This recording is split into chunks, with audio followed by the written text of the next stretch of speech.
We provide you the platform to turn your dreams into reality. Give wings to your aspirations with KR Mangalam University.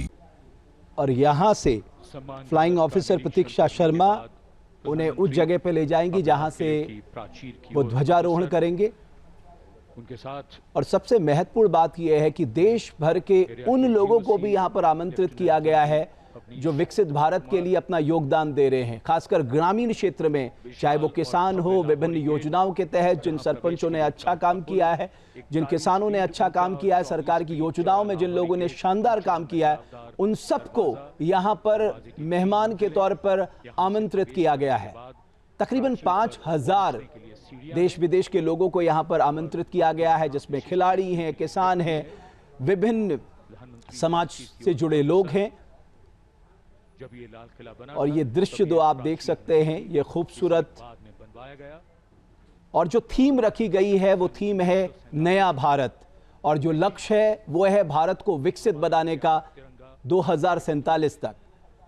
हालांकि इस बात का जिक्र प्रधानमंत्री पहले भी कर चुके हैं, लेकिन जैसा अभी हम आपको बता रहे थे कि हर वर्ग के लोगों की यहाँ पर उपस्थिति ये बताती है कि प्रधानमंत्री आज अपने संबोधन में बहुत सारी महत्वपूर्ण बातें करने वाले हैं। क्योंकि अभी किसानों का जब जिक्र किया तो किसानों की निगाहें इस बात पर भी टिकी है, सरकार पर और प्रधानमंत्री पर, कि टैरिफ को लेकर उनका अपना पक्ष क्या होगा किसानों के हित में। क्योंकि सदन में भी इस तरह की बात प्रधानमंत्री ने साफ संदेश के तौर पर कह दी थी कि किसानों को किसी प्रकार का नुकसान हमारी सरकार नहीं बर्दाश्त करेगी, और हमारे पास जो नीति है उसी को लेकर हम आगे बढ़ेंगे ताकि हर चीज हमारे देश के किसान के हित में हो। तो फिलहाल ये तस्वीरें हम आपको दिखा रहे हैं, रक्षा मंत्री को आप देख रहे हैं। और अब तक 2014 से और आज 2025 तक का जो सफर था प्रधानमंत्री मोदी का बतौर देश के सबसे बड़े नेता, प्रधानमंत्री के तौर पर, ये तस्वीरें इसकी गवाही दे रही हैं। क्योंकि 12वीं बार आज वो लाल किले की प्राचीर पर जब तिरंगा फहराएंगे, उसके बाद जब उनका संबोधन होगा तो ये हमेशा हमेशा के लिए इतिहास में दर्ज हो जाएगा। और हमारे साथ बहुत ही खास मेहमान वरिष्ठ पत्रकार एनके सिंह साहब भी जुड़ चुके हैं। सिंह साहब, 2014 से 2025 में आज 12वीं बार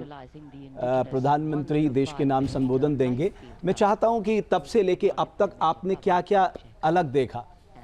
देखिए, ये जो अवसर होता है रमेश, ये गवर्नमेंट की पॉलिसीज जो पिछले लाल किले की प्राचीर से हमने बोला था, और अब आज ये एक साल के अचीवमेंट्स क्या क्या रहे, और अगले एक साल, या कई बार होता है कि लॉन्जेविटी होती है, काफ़ी लंबा प्रोजेक्ट क्या है, इसके दोनों के बारे में बताया जाता है। दरअसल ये फंक्शन सरकार का है। ये गणतंत्र दिवस से थोड़ा अलग होता है क्योंकि सॉवरेंटी रिफ्लेक्ट इसमें नहीं होती, बल्कि वो अवसर जिसमें हमें आज़ादी मिली, अंग्रेजों से हमें छुटकारा मिला, ये उसका एक रिफ्लेक्शन होता है। तो इसमें ये सरकार जो होती है अपनी पॉलिसीज, अचीवमेंट्स और फ्यूचर प्रॉस्पेक्ट्स, इनको तीनों को लेके बताती है। तो आपने जैसे सही कहा, पयोधी ने भी कहा कि एक तो सबसे बड़ी बात है कि जो पास्ट था उसमें सिंदूर सबसे बड़ा हमारा ऑपरेशन रहा है। तो सिंदूर इसमें हर हालत में सरकार बताएगी, और ये बताएगी एक अचीवमेंट जो कि हर भारतीय जिस पे गर्व करता है। और उसके साथ जो टैरिफ को लेके एक क्राइसिस भारत में एक डेवलप हुआ है, और उसका सीधा वजह क्या है कि हमने जो एग्रीकल्चर प्रोडक्ट उनके जीएम के थे उनको नहीं ले रहे हैं, खास करके सोयाबीन, मेज़ और डेयरी प्रोडक्ट, जिसमें कि वो मांसाहार अपने पशुओं को खिला के उसका डेयरी प्रोडक्ट वो बेच रहे हैं, जो कि भारत के लिए एक इमोशनल इशू है। इस तीनों पे हमने ब्लॉक कर दिया है क्योंकि जीएम फूड हमारे यहाँ कानूनन नहीं लिया जाता है। तो आप इसको इस तरह देखें कि एक टफ स्टैंड लिया है, बड़ा कॉस्ट है इसकी। प्रधानमंत्री ने कहा भी था कि इसकी कॉस्ट हमारे पर्सनल लॉस में भी हो सकता है, क्योंकि अमेरिका पावरफुल है, फाइनेंशियल कई तरह की चालाकियाँ कर सकता है। तो मुझे लगता है कि आज ये जो एस्पेक्ट्स होंगे उसमें जहाँ तक एक तरफ होगा कि हमने सिंदूर ऑपरेशन कितना सक्सेसफुल रहा और कैसे किया, और दूसरा होगा कि हम इस टैरिफ क्राइसिस से कैसे अपने को इसमें से एक्सट्रिकेट करेंगे, कैसे इसमें से बाहर निकलेंगे, ये इसका एक बड़ा एस्पेक्ट होगा। बिल्कुल आपने सही कहा कि ऑपरेशन सिंदूर के इर्द गिर्द उनका संबोधन रहेगा।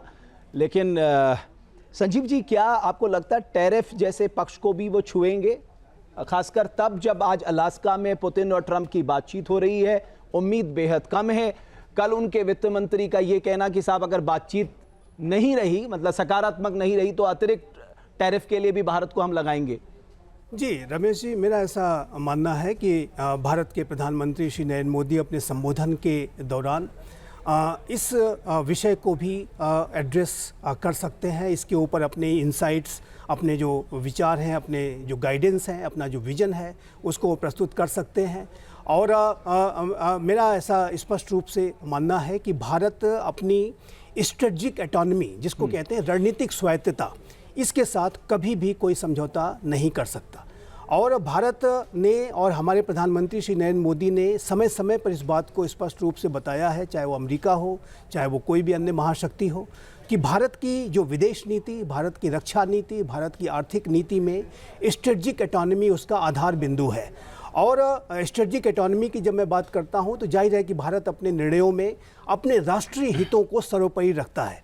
और जैसा कि एनके सिंह साहब ने अभी बताया कि भारत अपने किसानों, अपने डेयरी जो प्रोड्यूसर्स, अपने फिशरीज के प्रोड्यूसर्स के हितों के साथ कोई समझौता नहीं बिल्कुल करेगा। आपने सही कहा, कोई समझौता नहीं करेगा। हम कुछ तस्वीरें दिखाना चाहते हैं अपने दर्शकों को। On the other hand, allowing us to be rooted and strong with a flying sense of officer belonging Pratiksha Sharma, to something प्रधानमंत्री bigger than us. राष्ट्र Flag hoisting का ceremony.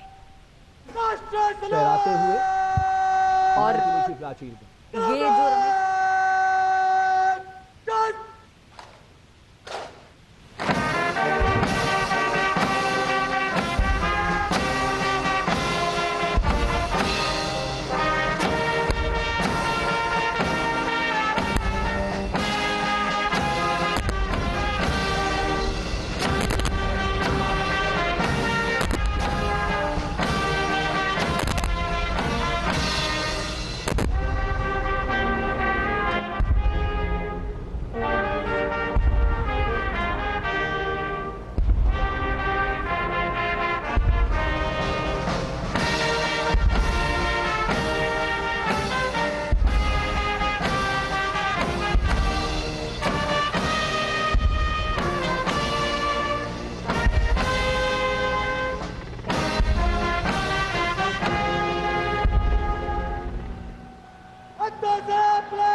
उन्यासीवां स्वाधीनता दिवस समारोह, भारत का तिरंगा शान से लहरा रहा है। ये जो तस्वीरें आप देख रहे हैं राष्ट्रीय ध्वज को फहराने के बाद अब आसमान में सबकी नजर होगी, क्योंकि MI-17 से फूल बरसाए जाएंगे। ये देखिए आप, ये तस्वीरें सामने है, इसमें 2 झंडे आपको दिखाएंगे, ऑपरेशन सिंदूर और भारत का राष्ट्रीय ध्वज फहरा रहा है। अब रेड फोर्ट से निकलते हुए और विंग कमांडर विनय पूनिया और आदित्य जायसवाल इस MI-17 को उड़ा रहे हैं। जहाँ भक्ति है हर शब्द में, कथाओं में छिपे हैं दिव्य रहस्य और ज्योतिष देता है जीवन को दिशा। धर्म से जुड़ी हर बातों को जानने के लिए हमारे चैनल स्तुति को सब्सक्राइब करें। चैनल पर जाने के लिए इस लिंक पर क्लिक करें।